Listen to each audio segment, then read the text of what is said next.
Hi everyone, अब बात करने वाले हैं रिएक्ट जेएस में स्टाइल्ड कंपोनेंट्स के बारे में। और सबसे पहले मैं आपको बताऊंगा स्टाइल्ड कंपोनेंट्स होते क्या हैं, और ये भी डिस्कस करेंगे कि इनको स्टाइल्ड कंपोनेंट्स ही क्यों बोलते हैं। Style react, style library, style framework, ऐसा कुछ क्यों नहीं बोलते, कंपोनेंट्स क्यों लगाया, इसके पीछे क्या रीजन है, बात करेंगे उसके बारे में भी। देन हम लोग देखेंगे कि कैसे हम इसको इंस्टॉल कर सकते हैं। जी हाँ, स्टाइल्ड कंपोनेंट्स रिएक्ट का इंटरनल फीचर नहीं है। अगर आप लोग इसको यूज करना चाहते हो तो अलग से आपको इंस्टॉल करना पड़ेगा। इंस्टॉल करना बहुत ईजी होता है, मैं आपको बता दूंगा, जैसे एक सिंपल सी कमांड होती है। देन हम लोग इसको इंपोर्ट करना और अप्लाई करना सीखेंगे। कैसे स्टाइल्ड कंपोनेंट्स के अंदर स्टाइल लिख सकते हैं उसके बारे में बात करेंगे। दो तरीके होते हैं, दोनों मैं आपको बता दूंगा स्टाइल लिखने के, स्टाइल्ड कंपोनेंट्स के साथ में। और लास्ट में कुछ इंपॉर्टेंट इंटरव्यू क्वेश्चंस भी डिस्कस करने वाले हैं। ये हमारे रिएक्ट जेएस 19 की प्लेलिस्ट है जो आपकी डेफिनेटली हेल्प करेगी रिएक्ट जेएस की जॉब में, प्रोजेक्ट में, इंटरव्यूज में। सो पूरी प्लेलिस्ट देखना, लिंक मैंने डिस्क्रिप्शन बॉक्स में डाल दिया है। ऑलराइट, पहले क्वेश्चन पे चलते हैं कि स्टाइल्ड कंपोनेंट्स होते क्या हैं। एक चीज़ तो ये है कि मैंने आपको ऑलरेडी बता दिया, एक एक्सटर्नल पैकेज होता है, एक्सटर्नल लाइब्रेरी होती है। सो इसकी हेल्प से आप रिएक्ट के जो कंपोनेंट्स होते हैं उनको बहुत ईजिली स्टाइल कर सकते हो। बहुत ही ईजी टू यूज़ होते हैं ये, और एक डायनेमिक भी होते हैं। डायनेमिक का मतलब ये है कि इनको अपडेट करना, स्टाइल को चेंज करना बहुत ही ईजी रहता है। ठीक है, ये सब कुछ कैसे कर सकते हैं अभी आपको पता चलेगा, बट पहले इनसे ये देख लेते हैं कि कैसे इसको इंस्टॉल कर सकते हैं। एक न्यू टैब ओपन करते हैं आपके ब्राउजर के अंदर। देन यहाँ पे लिखो स्टाइल्ड कंपोनेंट, देन npm। अगर आप npm यहाँ पे नहीं लिखोगे तो जो इसकी ऑफिशियल वेबसाइट है वो आ जाएगी। आप चाहो तो यहाँ से भी डॉक्यूमेंटेशन देख सकते हो, इंस्टॉल वगैरह कर सकते हो, बट मैं npm वाले पेज के ऊपर जाऊँगा। यहाँ पे डॉक्यूमेंटेशन को देखना बहुत ही ईजी रहता है। ठीक है, इसको समझना भी ईजी रहता है। सो ये इसकी कमांड है, अगर आप इसको इंस्टॉल करना चाहते हो तो npm आई स्टाइल्ड कंपोनेंट्स या फिर npm इंस्टॉल स्टाइल कंपोनेंट्स। अगर आप इसको कॉपी करना चाहो तो कॉपी कर लो, इस कमांड को टाइप करके इंस्टॉल करना चाहते हो तो वो भी कर सकते हो। मैं यहाँ पे कॉपी पेस्ट करता हूँ बिकॉज टाइप होने के चांसेस काफ़ी कम है। देन उसके बाद आप जाओगे यहाँ पे package.json वाली फाइल पे, और यहाँ पे आप देख सकते हो डिपेंडेंसीज के अंदर स्टाइल्ड कंपोनेंट्स इंस्टॉल हो चुके हैं। सो कभी कभी इंटरव्यूज में पूछ सकते हैं कि स्टाइल्ड कंपोनेंट करंट वर्जन कौन सा चल रहा है। तो जो ये मेजर वर्जन है ना, ये याद रख लेना। जो माइनर वर्जन्स हैं इनको याद रखने की इतनी जरूरत है नहीं। जैसे कि यहाँ पे 1.13 है तो इसको चाहे एक बार मत याद रखो, 6 है इसको याद रख लो। अब मान लो सॉरी गाइस, इस पार्ट को आप 2-3 साल बाद में देख रहे हो तो मे बी 7, 8, 9 कुछ और वर्जन आ गया होगा। सो वो देख के चले जाना एक बार के लिए। ऑलराइट, अब देखो इसको इंस्टॉल तो कर लिया, अब इसको इंपोर्ट कैसे करना होता है। इंपोर्ट करना बहुत ईजी रहता है। जस्ट ऊपर सिंपली लिखो import styled from styled components. Then आपको क्या करना पड़ेगा, कोई भी एक कॉन्स्टेंट ले लो और उस कॉन्स्टेंट का आप कोई भी नाम रख सकते हो। जैसे कि आप रख सकते हो यहाँ पे डेटा, इस तरीके से जो मर्जी रख लो। एंड देन यहाँ पे क्या करोगे, स्टाइल्ड डॉट जो भी आपको एलिमेंट यूज करना है, मान लो आपको h1 टैग यूज करना है उस तरीके से, ठीक है, तो ये ले लोगे। जैसे ही h1 टैग लिखोगे उसके बाद में यहाँ पे टिक्स यूज करना। आपको जस्ट जो स्पेक वाला बटन होता है ना बिल्कुल कोने में ऊपर, वहाँ पे बैक टिक्स मिलेंगे, तो यहाँ पे इस तरीके से टिक्स यूज कर सकते हो और इसके अंदर इसकी स्टाइल लिखोगे। अब देखो यहाँ पे मैंने लिख दिया डाटा और यहाँ पे h1 टैग, तो बेटर है कि मैं इसको h1 टैग, हेडिंग टैग ऐसा कुछ लिखूं। डाटा थोड़ा सा मीनिंगफुल नहीं लग रहा, राइट। तो इसीलिए जो आपके वेरिएबल के नाम होते हैं वो थोड़े से मीनिंगफुल होने चाहिए। मैं यहाँ पे क्या करता हूँ, इसको हेडिंग लिख देता हूँ। और जब भी आप लोग ये टैग बनाते हो ना तो इसको कैपिटल के साथ स्टार्ट करो और भी बेटर रहेगा। अब एक चीज है, जो एक क्वेश्चन था मैं आपको बताना भूल गया कि इनको हम लोग स्टाइल्ड कंपोनेंट्स क्यों बोलते हैं, स्टाइल्ड रिएक्ट ऐसा कुछ क्यों नहीं बोलते। बिकॉज जो ये है ना स्टाइल डॉट h1, ये अपने आप में एक कंपोनेंट ही है। मैं आपको दिखाता हूं। जैसे कि मैंने यहाँ पे हेडिंग यूज कर लिया, ठीक है, और अब मैं इसको यहाँ पे लिख दूंगा हेडिंग और इसको यहाँ पे बंद कर दूंगा। ठीक है, मैंने h1 लिखा है और यहाँ पे लिख देता हूं हेलो हेडिंग। एंड देन आप यहाँ पे देखोगे, इसको रिफ्रेश करने के बाद में हेलो हेडिंग h1 के साथ ही दिख रहा है पूरा का पूरा प्रॉपर। अगर मैं यहाँ पे h4 लिख दूंगा तो आप देखोगे ये काफी छोटा हो गया। यहाँ पे आप देख पा रहे हो। सो ये अपने आप में खुद एक कंपोनेंट होता है। इसके अंदर हम लोग कुछ स्टाइल लिख देते हैं और यहाँ पे लगा देते हैं तो स्टाइल्ड कंपोनेंट हो जाता है। ठीक है, इसीलिए हम लोग इसको स्टाइल्ड कंपोनेंट बोलते हैं। देन अगर मान लो आपने यहाँ पे h1 लगा दिया, ठीक है, इस तरीके से, तो आपको ये पूरा बड़ा टेक्स्ट दिख रहा है, बट आप चाहते हो कि इस h1 के अंदर मैं कुछ चेंजेस करूं। ठीक है, सो चेंजेस आप कैसे कर सकते हो, यहाँ पे लिख दो, लेट से आपने लगा दिया कलर, सो यहाँ पे लगा दो कलर रेड, तो यहाँ पे कलर रेड हो गया। अब मान लो आप इसका बॉर्डर देना चाहते हो, आपने यहाँ पे कर दिया बॉर्डर 1 पिक्सल सॉलिड ग्रीन, जो भी आपको ठीक लगे। ये चढ़ा क्यों नहीं, अच्छा चढ़ा इसलिए नहीं बिकॉज मैंने यहाँ पे सेमीकोलन नहीं लगाया। तो यहाँ पे देखो इसका बॉर्डर बन गया। अब मैं कुछ बैकग्राउंड कलर देना है वो दे दो, बॉर्डर रेडियस देनी है, बॉर्डर, ठीक है, इस तरीके से। और बॉर्डर रेडियस आप दे दोगे यहाँ पे लेट से 5 पिक्सल, ठीक है, और यहाँ पे सेमीकोलन भी।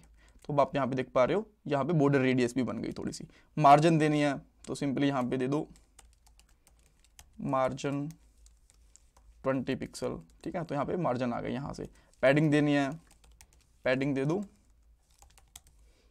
आपके पास यहाँ बड़े सारे क्वेश्चंस होंगे, अभी मैं उनके आंसर करता हूँ, डोंट वरी। तो मैं यहाँ पे देता हूँ 10 पिक्सल, तो आप देख पाओगे ओके पैडिंग अप्लाई नहीं हुई अगेन, क्योंकि यहाँ पे सेमीकोलन नहीं लगाया। तो इस तरीके से यहाँ पे पैडिंग भी बन गई। ज़्यादा दोगे 20 तो वो भी प्रॉपरली और भी दिख जाएगी। अभी देखो बड़ी हो गई, ठीक है। सो इस तरीके से आप एक कंपोनेंट बना के उसमें स्टाइल कर सकते हो। अब आपके पास बड़े सारे क्वेश्चंस रहेंगे। पहला क्वेश्चन ये कि यार ये क्या बात हुई, अब H1 टैग डायरेक्टली यहाँ लगा लो इस तरीके से, ठीक है। यहाँ पे लगाओ H1 टैग और देन हम लोग क्या कर सकते हैं, यहाँ पे स्टाइल लिखेंगे और स्टाइल के अंदर जो जो चीज़ें हम लोगों ने यहाँ पे लिखी हुई है वो लिख दो। अब ये क्या है अलग से, देखो इसका बेनिफिट ये है कि अगर आप एक H1 टैग ने आपने इस तरीके से लिया, उसकी स्टाइल यहाँ पे लिखोगे, आपको एक और H1 टैग चाहिए तो फिर उसका एक अलग से इस तरीके से लिखोगे, उसकी स्टाइल दोबारा फिर रिपीट होगी, एक और चाहिए तो ये इतनी स्टाइल है 3 बार रिपीट होगी, यहाँ पे भी, यहाँ पे भी, यहाँ पे भी। और यहाँ पे क्या क्या आपने एक बार हेडिंग टैग ले लिया, इस तरीके से बनाया इसका हेडिंग, देन इसको आप जितनी मर्जी बार यूज कर लो। मैंने यहाँ पे 4 बार यूज कर लिया। यहाँ पे करता हूँ hello heading 2, hello heading 3, hello heading 4। तो बस ये एक बार लिखी और ये बार बार अपने आप इसके ऊपर अप्लाई हो गई, ठीक है। सो इस तरीके से ये चीज बेनिफिशियल होती है। सो एक तो ये तरीका होता है कि आप इसकी स्टाइल कर लो। दूसरा तरीका एक और भी होता है, मैं इसको करता हूं कमेंट आउट, ठीक है, इस तरीके से। एंड देन मैं यहां पे करता हूं कॉन्स्ट हेडिंग लेता हूं, ठीक है। और देन यहां पे करेंगे स्टाइल्ड डॉट H1, इसको फंक्शन बना देंगे और इसके अंदर हम लोग यहाँ पे ऑब्जेक्ट बना देंगे पूरा का पूरा। अब जो जो चीज़ें आपने यहाँ पे यूज़ करी थी ना, मैं एक बार इसको अनकमेंट कर देता हूँ इस तरीके से, ठीक है। बस थोड़ा एक बार एरर है, बस थोड़ा सा एडजस्ट कर लेना एक बार के लिए। सारी की सारी चीज़ें आप यहाँ पे पेस्ट कर दो। बट इसके अंदर एक डिफरेंस है, ये जो हम लोगों ने ऊपर CSS लिखी थी ना यहाँ पे हम लोगों ने हाइफन यूज़ करा, लास्ट में यहाँ पे हम लोगों ने सेमीकोलन यूज़ करे, बट ये एक ऑब्जेक्ट है, यहाँ पे ऐसी चीज़ें नहीं चलेंगी। यहाँ पे आपको एक तो लास्ट में कोमा लगाना पड़ेगा इस तरीके से, ठीक है, जैसे हम लोगों ने लगा दिया। यहाँ पे आप चाहते हो तो आपको इस तरीके से कोट्स भी देने पड़ेंगे, यहाँ पे कोट्स दे दिया आपने, और ये भी आपको ऐसे यूज़ करना पड़ेगा। एंड देन यहाँ पे रेडियस की जगह पे इस तरीके से कैमल केस लगाने पड़ेंगे आपको, यहाँ पे भी आपको इस तरीके से यूज़ करना पड़ेगा। सो जो भी आपको तरीका यूज़ करना है वो कर सकते हो, चाहे ऊपर वाला कर लो जो कम्प्लीटली CSS के जैसे दिखता है, चाहे फिर नीचे वाला कर लो जो कि एक ऑब्जेक्ट के जैसे दिखता है, ठीक है। दोनों ही चीज़ें ठीक हैं। और मैं इसको एक बार के लिए कमेंट आउट कर रहा हूँ ऊपर वाला, एंड स्टिल नीचे वाले में देखो कोई भी फ़र्क नहीं आया, बिल्कुल परफेक्टली काम कर रहा है, ठीक है। एक तो ये तरीका होता है, एक ये तरीका होता है, जो भी आपको ठीक लगे। देन अब मैं क्या करता हूँ, एक और मैं यहाँ पे कॉन्स्ट लेता हूँ और कॉन्स्ट के साथ में एक बटन बना लेता हूँ, ठीक है। तो मैं इसका यहाँ पे रखूँगा बटन। इसका नाम कुछ भी रख सकते हो, जैसे कि यहाँ पे ऐसे भी कर सकते हो स्टाइल्ड बटन BTN, इस तरीके से जो भी आपका मन करे, ठीक है। मैं बस ऐसे ले रहा हूँ जो मुझे थोड़े से रेलिवेंट लग रहे हैं। तो मैं यहाँ पे करूँगा स्टाइल्ड डॉट बटन, यहाँ पे मैंने बटन ले लिया, देखो बटन था तो मैंने बटन लिया। एंड देन हम लोग यहाँ पे क्या करेंगे, बैकटिक्स के साथ देखते हैं। एक हमने ऐसे देख लिया, एक ये बैकटिक वाला था, फिर से ये वाला देखते हैं, ठीक है। सो बटन के बाद में हम लोग इस तरीके से बैकटिक्स लेंगे और यहाँ पे लिखना शुरू करूँगा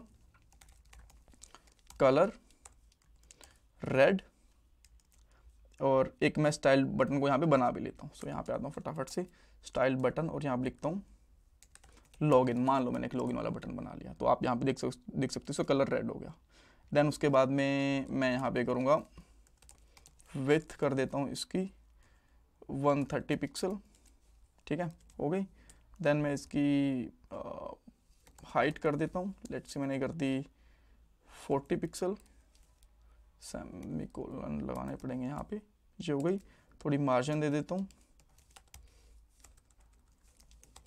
यहाँ पे दे देता हूँ 20 पिक्सल, एंड यहाँ पे मार्जिन भी आ गई, ठीक है, इस तरीके से। सो जो भी आपको यहाँ पे स्टाइल देनी है बेसिकली आप इस तरीके से दे सकते हो, कोई भी दिक्कत नहीं है। एंड अगेन उस बटन को आप एक बार नहीं, आप मल्टीपल टाइम यूज़ कर सकते हो। जैसे कि यहाँ पे कर दिया लॉगिन, लॉगिन तो था ही, साइन अप, बैक, जो भी आप बटन बनाना चाहते हो बेसिकली यहाँ पे आप देख सकते हो प्रॉपरली काम कर रहे हैं, इनमें कोई इशू नहीं आएगा, ठीक है। ऑलराइट, सो आपको मेरे हिसाब से ऑलमोस्ट सारी चीज़ें पता चल गई, कैसे स्टाइल कंपोनेंट्स क्या होते हैं, कैसे इनको इंपोर्ट करना होता है, अप्लाई करना होता है, स्टाइल कैसे करनी होती है। इंटरव्यू क्वेश्चन के अंदर कौन से तरीके से आप लोग स्टाइल कंपोनेंट अप्लाई कर सकते हो, जैसे ये और सेकंड चीज़ का वर्जन पूछ सकते हैं, ये चीज़ें आ सकती हैं बेसिकली, ठीक है। थोड़ा बहुत स्टाइल करने को भी बोल सकते हैं, एग्जांपल देने को बोल सकते हैं। अब मान लें आपको P टैग यूज़ करना है, ठीक है, स्टाइल तो कैसे करोगे, मान लो आप यहाँ पे कर सकते हो P टैग इस तरीके से, जो भी आपको ठीक लगे, या फिर पैरा कर सकते हो आप, ठीक है, आपने मान लो आपने पैरा लगा दिया। देन स्टाइल इसके बाद में क्या लिखोगे, डॉट पी, ठीक है। ऐसा मत करना कि यहाँ पे H1 टैग यूज कर रहे हो और यहाँ पे P लगा दे रहे हो, तो वो बनेगा नहीं। जो भी आप यहाँ पे यूज करना चाहते हो नीचे वही वहाँ पे डॉट करके निकालो, जैसे बटन, इनपुट फील्ड, जो भी आपको करना है H1 टैग वो निकालो एंड देन उसमें थोड़ा बहुत स्टाइल अप्लाई करो और इस तरीके से उसको यूज कर सकते हो, ठीक है। Thank you so much. इसमें कुछ डाउट कंफ्यूजन है मुझे कमेंट सेक्शन के अंदर बताओ। प्लीज़ वीडियो को लाइक करना, चैनल को सब्सक्राइब करना, कमेंट सेक्शन में फीडबैक देना। ये मेरा गूगल पे और जीपे का डोनेशन नंबर, अगर आप डोनेशन करना चाहते हो तो। थैंक्स गाइस, और पूरी प्लेलिस्ट देखना, लिंक आपको डिस्क्रिप्शन बॉक्स में मिल जाएगा।